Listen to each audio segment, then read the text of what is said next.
अऊज़ु बिल्लाहि मिनश्शैतानिर्रजीम बिस्मिल्लाहिर्रहमानिर्रहीम। अस्सलामुअलैकुम मेरी इस्लामी माँ बहनों बेटियों। सूरत अल-अराफ पारा नंबर 8 से आज हम अपने तर्जमे का आगाज़ करते हैं। अल्लाह ताला मेरा पढ़ना और आपका सुनना कबूल करे। अल्लाह ताला हमें कुरान पाक की तालीमात के मुताबिक ज़िंदगियाँ गुजारने की तौफ़ीक अता फ़रमाए, आमीन। बोले, क्या तुम हमारे पास इसलिए आए हो कि हम एक अल्लाह को पूजें और जो हमारे बाप दादा पूजते थे उन्हें छोड़ दें? तो लाओ जिसका हमें वादा दे रहे हो अगर सच्चे हो। कहा, ज़रूर तुम पर तुम्हारे रब का अजाब और गज़ब पड़ गया। क्या मुझसे खाली इन नामों में झगड़ रहे हो जो तुमने और तुम्हारे बाप दादा ने रख लिए? अल्लाह ने इनकी कोई सनद ना उतारी तो रास्ता देखो, मैं भी तुम्हारे साथ देखता हूँ। तो हमने उसे और उसके साथ वालों को अपनी एक बड़ी रहमत फरमा कर निजात दी, और जो हमारी आयतें छुटलाते थे इनकी जड़ काट दी, और वो ईमान वाले ना थे। और समूद की तरफ उनकी बरादरी से साले को भेजा। कहा है, मेरी कौम अल्लाह को पूजो, इसके सिवा तुम्हारा कोई माबूद नहीं। बेशक तुम्हारे पास तुम्हारी रब की तरफ से रोशन दलील आई, ये अल्लाह का नाका है तुम्हारे लिए निशानी। तो इसे छोड़ दो कि अल्लाह की ज़मीन में खाए, और इसे बुराई से हाथ ना लगाओ, ये तुम्हें दर्दनाक अज़ाब आएगा। और याद करो जब तुमको आद का जानशीं किया और मुल्क में जगह दी कि नरम ज़मीन में महल बनाते हो और पहाड़ों में मकान तराशते हो। तो अल्लाह की नेमतें याद करो और ज़मीन में फ़साद मचाते ना फिरो। इसकी कौम के तकब्बर वाले कमज़ोर मुसलमानों से बोले, क्या तुम जानते हो कि साले अपने रब के रसूल हैं?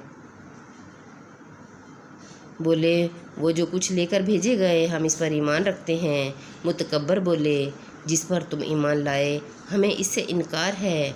बस नाका की कूचें काट दीं और अपने रब के हुक्म से सरकशी की, और बोले, ऐ साले, हम पर ले आओ जिसका तुम वादा दे रहे हो अगर तुम रसूल हो। तो उन्हें ज़लज़ले ने आ लिया तो सुबह को अपने घरों में ऊंधे पड़े रह गए। तो साले ने उनसे मुंह फेर लिया और कहा, है मेरी कौम, बेशक मैंने तुम्हें अपने रब की रिसालत पहुंचा दी और तुम्हारा भला चाहा, मगर तुम खैर ख्वाहों के गर्जी ही नहीं। और लूत को भेजा जब इसने अपनी कौम से कहा कि वो बेहयाई करते हैं जो तुमसे पहले जहान भर में किसी ने ना की हो। तो तुम मर्दों के पास शहवत से जाते हो, औरतें छोड़कर, बल्कि तुम लोग हद से गुज़र गए। और इसकी कौम का कुछ जवाब ना आया मगर यही कहना कि इनको अपनी बस्ती से निकाल दो, ये लोग तो पाकीज़गी चाहते हैं। तो हमने इसे और इसके घर वालों को निजात दी, मगर इसकी औरत वो रह जाने वालों में हुई, और हमने इन पर एक मींह बरसाया। तो देखो कैसा अंजाम हुआ मुजरिमों का। और मदियन की तरफ उनकी बरादरी से शोएब को भेजा। कहा है, मेरी कौम अल्लाह की इबादत करो, इसके सिवा तुम्हारा कोई माबूद नहीं। बेशक तुम्हारे पास तुम्हारे रब की रसूल से तुम्हारे पास रब की तरफ से रोशन दलील आई। तो नाप और तोल पूरी करो और लोगों की चीज़ें घटा कर ना दो, और ज़मीन में इंतज़ाम के बाद फ़साद ना फैलाओ। ये तुम्हारा भला है अगर ईमान लाओ।